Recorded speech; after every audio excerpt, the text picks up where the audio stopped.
Want to date a black woman in America, you need to know that the chances are you'll most likely run into sisters who come from this background and have the qualities, personalities, and characteristics we're going to discuss in this video. So let's start with where she came from and her upbringing as a child. She was born in a household which has a financial structure that promotes paycheck to paycheck, located in the inner city. In that community, she was exposed to violence and trauma, both within the household and outside the household. Her experience include neighborhood violence and domestic violence, which has a lasting impact on her mental health and well-being. Her family struggled to meet basic needs like food, clothing, and shelter. Her experience with material hardship when it comes to food, insecurity, inadequate housing, and minimal access to essential resources has programmed her mindset to make it her goal as a grown adult to frame her lifestyle to where she can eat as much as she wants, shop clothing, and buy a big house without the fear of obesity, living paycheck to paycheck, or foreclosures, which predisposes her to be the #1 consumer of fast food and junk food, ranging from Flamin' Hot Cheetos to McDonald's chicken nuggets. Also #1 in having the highest rates of home foreclosures. External factors motivated black women in poverty to accept outside assistance at the expense of removing black men out of the households. Additional external factors like liberal groups motivated black women to internalize and embrace independency and vacate traditional relationship dynamics, which decreased the level of submission from a woman to a man and elevated the likelihood of divorce and chance of a child being raised by a single mom. So, in this situation, as a young black daughter, it is common for her to take on caregiving responsibilities for her younger siblings or other family members due to parental schedules, illnesses, or other factors.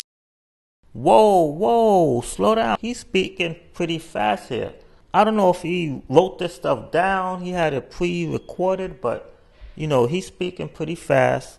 And I believe that most people may agree with him on some of the things that he's saying, which impacted their ability to focus on their own education, extracurricular activities, or personal development. Also, it shaped her mentality to be okay with raising children alone so long as she birthed multiple children in which the oldest sibling can help around the house regardless if the kids come from a single man or multiple men. Having knowledge that child support or social security pays less because the children will have to split the balance if they all have the same man on the birth certificates, which exposes a hustle and makes multiple baby fathers a more lucrative option for the woman financially. Okay, now moving on. She's graduated, grown, and out of the house, and able to make decisions on her own. Need I remind you, as a highly likely non-virgin adult right after high school just before deciding to go to college, she experienced almost 20 years of stress, depression, anxiety, and neglection from her upbringing. In most situations, she had no control, no say-so up until now. The last thing on her mind is the idea that a woman is to be submissive and cooperative and dependent on a man to lead her and cover her as his wife. And the very idea of this triggers post-traumatic stress, which makes pursuing undergrad and independent lifestyle the only option she can mentally digest. Unfortunately, none of her friends attempt to correct her tainted memory of her mother speaking negatively about her father in efforts to change how she pictures black men, because they also come from similar upbringing and also have not considered therapeutic rehabilitation or reaching out to their fathers. Okay, moving on. Now we know at this time, in between 18 and 21 years of age, any man who vests her and date her for commitment knows she will be most impressionable at this age. But because her unwillingness to seek help and surround herself by a circle of women who are successfully maintaining a relationship, her interests and focus are on building and working on herself, and which most women call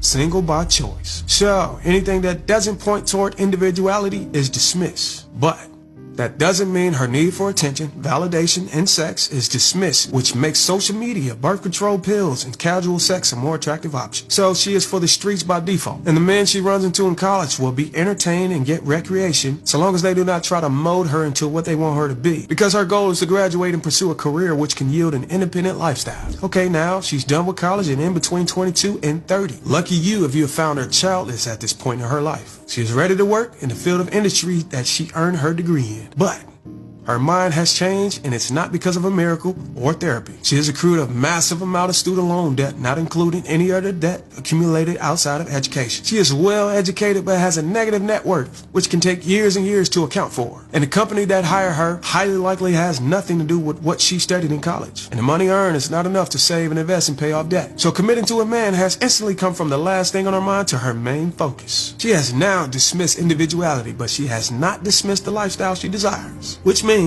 any man she entertains will have to earn as much as she does or more. Now, if you are the man that earns as much as she does, she'll want separate accounts up until she gets pregnant, equal say and control on how the relationship flows, sex will be a chore, submission will be conditional, girls' night, girls' trips, shopping sprees, and if she is not happy, you will be dismissed. Hearing him talk like this, the first thing black females are going to say is, who hurt you? That's what they say. Like when you complain about the stuff that they do that you don't like, Who hurt you? Because it seemed like this guy has a lot on his mind. And how do he know how to speak so fast but be so accurate at the same time? He been dating black females his whole entire life. And it seemed like he's fed up.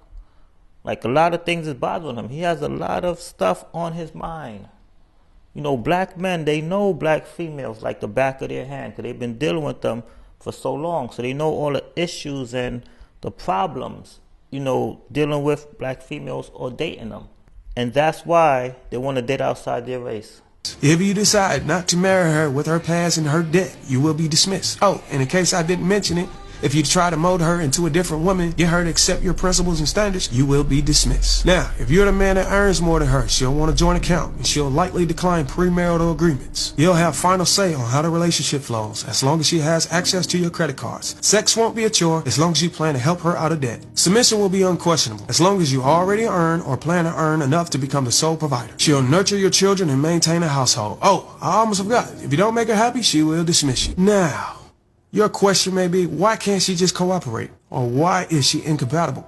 Well, if you were paying attention in the beginning of the video, we spoke about her upbringing as a child and the trauma she experienced while she was in the streets. You'd see that it was critical for her to connect with her father, get therapy, and surround herself with women who have successful relationships and pursue qualities that makes her a suitable wife instead of an independent individual. But when those relationships fails, and believe me, they do, she will now be ready to unsubscribe from panderers on YouTube and cancel her sprinkle memberships, and then actually seek therapy from a qualified official. Now she has gotten therapy and she's given her life to God. She is around 35 to 40 years of age. She has had all her kids, don't want any more. She will not have sex until she is married because the Bible says so. She is ready to submit, cooperate, and do whatever you ask. Her past has no power over her influence anymore. All of her friends are married and brag about the beauty of blended families, which gives her even more motivation. She's sagging a little bit and got a little weight on her because she don't have time to take care of herself due to the workload and stress of raising her kids. She needs you and she wants you. But this will not last, so you better get in while you can. Because once her kids get to the point where they're old enough to either take care of themselves or leave the house as adults, she'll backslide. She will revert to her old ways and her demands and standards will be reintroduced. Once those kids are gone, she'll still be collecting Social Security and child support and won't give it a second thought if this is how it all ends. As long as she got her soap operas, pets, and penis from the married man down the street from time to time, she can now enjoy her individuality and lifestyle she initially sought out there 20 years ago. Welcome to America, brother. See you on the next one.